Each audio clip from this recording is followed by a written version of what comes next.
자, 최근에 이제 오늘 아침자 북한 노동신문에 나온 얘기입니다. 인천하고 평택에 북한군이 상륙한다고 상상을 해보십시오. 그것을 위한 북한이 상륙훈련을 했다는 겁니다. 과연 얼마나 사실에 부합한 것인지 점검하겠습니다. 또 하나요. 북한 배인데 아닌 척하면서 포항에 머물렀다네요. 자, 한미연합훈련하고 있고 남북 간 긴장 고조되고 있습니다만 이런 일이 자꾸 생기는데 그런 것 하나씩 점검하겠습니다. 자, 이정훈 의원께 좀 질문 드릴게요. 북한의 그 평양 노동신문 저희가 좀 소개해 드립니다. 어떤 상황인가요? 네, 북한이 상륙훈련하고 상륙을 막는 반상륙훈련을 했다는 건데요. 네. 저기서 재밌는 게 평택하고 인천 사이에 상륙하겠다는 겁니다. 네. 저게 북한의 인민군 쭉 취재를 해보면은 북한군이 남침을 하기 직전에 거의 동시에 서해로 그 공기 부양정에다가 해상 저격 여단을 태워가지고 상륙을 할 겁니다. 그걸 염두에 두고 상륙훈련을 했다. 그런 보도가 있었고 또 상륙훈련을 막는 것을 7군단 지역에서 했다. 두 가지 보도가 섞어서 한꺼번에 나왔습니다. 자, 그런데요. 이제 우리가 이제 그 원산을 통한 상륙작전 얘기했기 때문에 아마 우리도 그럼 못할 소냐 한 것 같은데 자, 그걸 평가를 좀 내려주십시오. 정리를 해드릴게요. 우선 상륙훈련을 하면서 공병을 미리 사전에 침투해서 우리나 미군이 띄우는 무장 헬기를 격추하는 훈련을 했다 이렇게 나오고 있거든요. 저게 왜 그런가 하면 북한군이 서해로 상륙하게 되면은 우리 해군이 처음에 막다가 가까이 오게 되면은 미군의 아파치 헬기와 우리의 아파치 헬기 그다음에 이제 KO 조속 통제기가 떠서 그걸 다 격침시킵니다. 그래서 굉장히 위협적이기 때문에 그런 무장 헬기를 격추하는 연습을 했다라는 건데 문제는 북한 공병이 사전 침투가 가능하겠느냐. 그것이 문제겠죠. 그리고 이제 우리가 상륙할 경우에 동해로 상륙할 경우에 대비해서 한경남도에 주둔하는 7군단 주대로 반상륙 훈련을 했다라고 하면서 사진이 지금 나온 겁니다. 자, 오늘 아침자거든요. 3월 20일 일요일. 이제 노동신문은 일요일 아침자 신문이 나왔는데 어쨌든 김정은이 이렇게 했다는 것.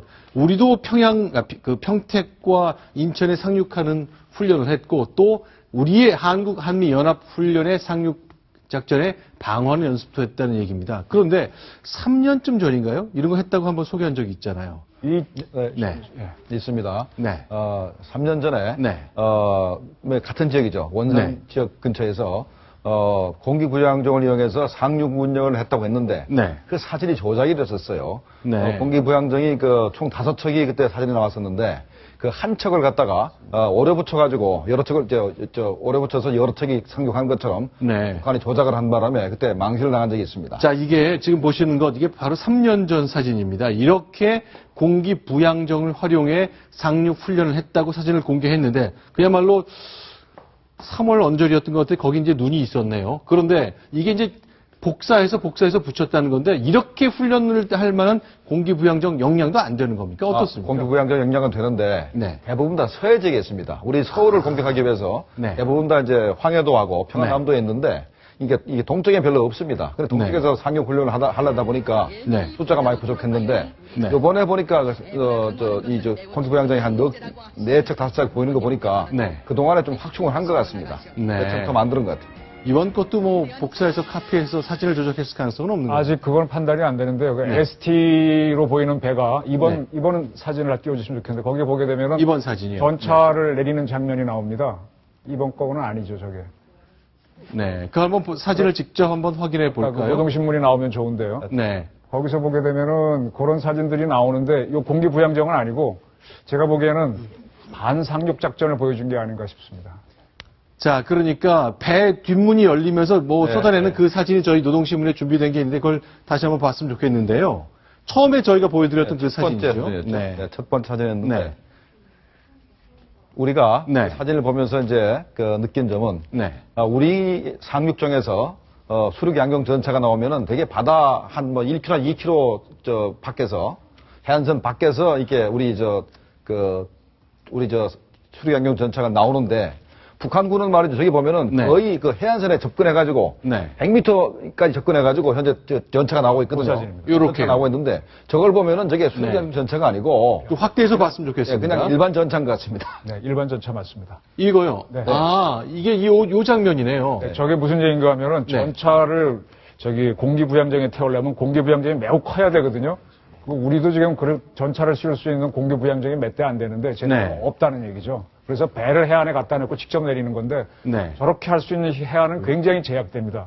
그리고 참고로 한경남도 지역에서는 북한이 우리 한미연합군의 해병대의 상륙에 대비하기 위해서 네. 어떻게 하는가 하면은 사진이 나왔는데 네. 모래 언덕을 쌓아버려요, 이렇게. 네. 모래 언덕을 쌓아놓으면은 이제 상륙이 좀 어려울 거란 전제하로 해놓고 있는데 글쎄요. 네. 약간의 작전을 했다라는 건데 네. 문제는 저렇게 했다고 자기들은 발표했는데 날짜를 얘기하지 않았고요. 네. 우리 군 정보 활동으로 저게 포착이 안 된 걸로 알고 있습니다. 자, 그러면 지난주 금요일 바로 이틀 전에 저희가 이 시간에 김정은의 복장 얘기 말씀드렸잖아요. 네. 그 당시 사진을 석 장을 보여드렸거든요. 자, 이번에는 한 장 더 추가해서 한번 소개를 드렸으면 좋겠습니다. 그 제일 왼쪽. 자, 그렇죠. 요게 이제 오늘자 노동신문 모습인데 제가 보기에는 거의 같습니다. 그래서 패션에 대한 고집인가요? 아니면은 그러니까 거의 같은 날 찍는 최고 존엄이니까 좀 네. 옷을 바꿔 입혀야 되는데 그걸 네. 못하고 그저 안경이나 장갑만 껐다 벗었다 하면서 네. 그날 며칠 돌아다니면서 한꺼번에 찍은 게 아닌가 그런 의심이 좀 듭니다. 네. 제가 그 부분은 좀 설명을 드리는데요. 과거에 우리 독립군도 네. 항일운동을 할 때 일본군을 죽이고 네. 군복을 뺏어 입었습니다. 네. 군복을 조금 개조해서 우리가 입고 그랬는데 바로 색깔 그 자체가 저렇게 하고 있는 것은 김일성 흉내를 내는 겁니다. 아, 요 옷 색깔이요? 옷 색깔하고 이제 모양 자체는 김일성 흉내를 내는 네. 것이고 모자까지도 네. 과거에 독립운동할 때 모습을 이제 보여주기 위해서 네. 이렇게 하는 것 같고 네. 그다음에 이제 김정은이 경호에 두 가지 방법이 있는데 하나는 지난번에 철봉강 같이 그렇죠. 아주 깊은 지하 벙커에 도망가 있는 방법이 하나 있고 네. 또 하나는 끊임없이 움직이는 겁니다. 아하. 끊임없이 장소를 바꿔서 움직여서 네. 한미 정보 자산이 자기를 파악 못하게 하는 것인데 네. 그러니까 이렇게 상륙 작전을 지도하고 하면서 끊임없이 움직이는 방법으로 자기를 몸을 보호할 수도 있기 때문에 꼭 그냥 사진을 전부 찍어서 한 군데만 있다 이렇게 생각할 수는 없습니다. 네. 자, 그러면 이제, 예. 그래서 이제 저도 굉장히 궁금한 게 만약을 네. 이동을 한다 그러면 지금 북한이 가장 겁내는 게 그전에 한번 소개했지만 공군 CCT팀, 공정통제팀이라든지 육군특전사라든지 해군, 해병대 특수부대들이 북한 지역에 들어가게 되면은 어디에 김정은이 있다라는 위치를 통보하면 바로 그동안 많은 사람들이 관심을 갖고 있던 참수작전을 할 수도 있습니다. 그렇게 네. 되면 북한은 치명타를 입기 때문에 저렇게 동선을 계속 흘리고 있는데 진짜인지 아닌지 NCND 전력으로 흐리고 있는 거죠. 근데 네. 만약에 지금 북한은 지금 우리의 그 연습을 보면서 삼수작전을 하겠다는 거에 대해서 굉장히 겁을 내고 있는데 과연 저렇게 할 수 있겠느냐. 왜냐하면 저런 기동훈련을 하게 되면 굉장히 통신량이 늘어나고 네. 애들이 움직이고 우리 파악이 되거든요. 네. 그래서 좀 위험하지 않겠나. 그다음에 이제 북한이 보도하기는 네. 한국군의 헬기도 격추시키고 네. 자기네가 상륙을 했다라고 네. 주장을 하고 그다음에 자기네 공군기가 상륙하는 이제 반상륙 훈련할 때는 네. 상륙군에 대해서 공군기가 동원돼서 공격을 했다 네. 하고 했는데 사진이 하나도 없습니다. 사진이 없다. 그러니까 네. 만약에 이렇게 했다 그러면 네. 한국군 헬기 모습하는 북한군 헬기가 나타나야 되고 네. 그다음에 이 상륙군을 막기 위해서 자기네가 공군기를 띄웠으면 공군기가 나타나야 되는데 공군기를 한 대도 못 띄우고 우리 한국군 역할을 하는 북한군 헬기가 한 대도 동원 못된 거 봐서는 네. 현재 이제 북한 공군의 상황이 심각하다. 네. 그러니까 중국이 항공유를 안 주겠다고 하는 것도 하고도 연관이 되고 네. 현재 북한이 헬기나 공군기를 띄울 만한 여건이 못 된다는 것을 반증하는 것입니다. 알겠습니다. 자, 그런데 이제 이렇게 얼마나 진위가 확인된 건지 앞으로 좀 더 우리 당국이 확인을 해야 되겠습니다만 이렇게 훈련했다고 발표한 것 이외에 우리도 자체적으로 좀 막는 좀 점검이나 이런 게 충실히 돼야 될 것 같은데 오늘 나온 그 미국 매체 얘기를 보니까 자, 우리 포항항에 6날이나 6세 동안 북한 배가 머물다 갔다. 근데 시에라리온, 아프리카의 국적을 갖고 있는 거긴 합니다만 이런 건 어떻게 좀 통제할 수 있는 겁니까? 저게 문제입니다. 네. 이게 이제 이 말씀을 우선 저 배가 소유권은 북한에 있더라도요. 네. 그 선적 자체는 시에라리온이나 파나마로 많이 합니다. 우리나라도 네. 우리나라 해운선들이 파나마 국적 많지 않습니까? 네. 그런데 그렇게 해서 세금을 줄일 수 있는데 네. 자, 정박을 했습니다. 이럴 때 네. 문제인데 정박했으면은 저걸 검색할 수 있다는 게 유엔 안보리 결의안입니다. 그렇죠. 국제법이죠. 그렇죠. 국제법으로 봐요. 또 하나의 국제법이 뭔가 하면 유엔 해양법 협약입니다. 네. 거기에 따라서는 함부로 민간 선박을 검색하지 말고 어떤 네. 무해 통항권을 인정하자. 두 개의 국제법이 있는데 네. 지금 이게 우리 정부에서 논란이 일었을 겁니다. 그 유엔 안보리 결의안을 특별법으로 보게 되면 특별법 우선의 원칙에 따라 검색을 해야 되고 네. 그걸 특별법이 아닌 그냥 어떤 결의 행동으로 보면 유엔 해양법 허가로 해야 되고 논란이 네. 있었는데 네. 지금 우리가 개성공단도 전면 폐쇄하고 이렇게 강력하게 가는 상황에서 우리 정부에서 어떤 그 검색을 하자는 얘기가 작았다는 게 문제입니다. 굉장히 네. 소극적으로 하는 거죠. 아마 이거 갖고 항만청이나 국정원, 뭐 해경 굉장히 심각했는데 결국은 얌전한 쪽으로 갔거든요. 이거는 대통령 뜻에 조금 반한 게 아닌가 하는 게 제 하나의 관점. 그러면 국제법 때문에 못할 거라면 이번 결의를 그러면 북한 선박에 대한 검색에 대한 제재를 했다고 어떻게 얘기를 할 수 있는 거죠? 그러니까 유엔 해양법 회약도 분명히 국제법이고 유엔 네. 해양법 유엔 안보리 결의안도 봐야 되는데 이 특별법 우선 원칙으로 보게 되면 해야 되는데 네. 그렇게 해석을 안 했다는 게 이제 우리 정부의 판단이겠죠. 그런데 문제가 되는 것은 지금 우리 이정훈 위원께서 말씀하신 건 지난번에 제주 남쪽에 네. 지나갔던 배를 그 몽고 선적 배를 말씀하시는 것 같아요. 네네. 그거 말씀하시는 아닙니다. 거죠? 그거는 이제 자유통항권을 인정하는데 포항에 들어왔던 거. 아, 포항배를 말씀하시는 겁니까? 네. 어쨌든 간에 그 네. 포항에 들어간 배는 지난번에 그 유엔 제재 그 31척에는 이제 포함이 안 되는 배 같고 네. 그다음에 우리 한국에 못 들어오게 하는 것은 6개월 내에 네. 6개월 내에 북한에 정박하지 않았어야 되거든요. 네. 그런 조건이 있고. 네. 그다음에 이제 우리가 이거와 상관없이 일단은 의심스러우면 유엔 결의안에 따라서 북한 선박을 우리가 검색할 권한이 있습니다. 유엔 제재만 가지고도. 그런데 이제 우리가 검색도 안 하고 그냥 내보낸 거거든요. 그냥 내보냈는데 어떤 이유 때문에 이렇게 아무런 조치도 안 하고 그냥 내보냈는지 그건 좀 의문이 좀 갑니다.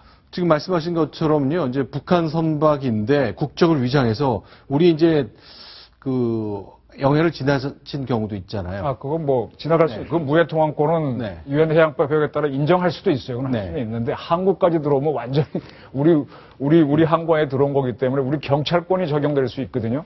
영해고 접속 수역은 더더군다나 안쪽이니까 했어야 되는데 결국은 유엔 해양법 회약을 해석해서 안 한 건데 이거는 굉장히 소극적인 해석이죠. 그래서 대통령이 개성공단 철수까지 하면서 굉장히 북한을 어떻게 좀 해보겠다라고 하는데 항만청에서 해경에서 소극적으로 간 거는 한번 정치적으로 따져봐야 된다.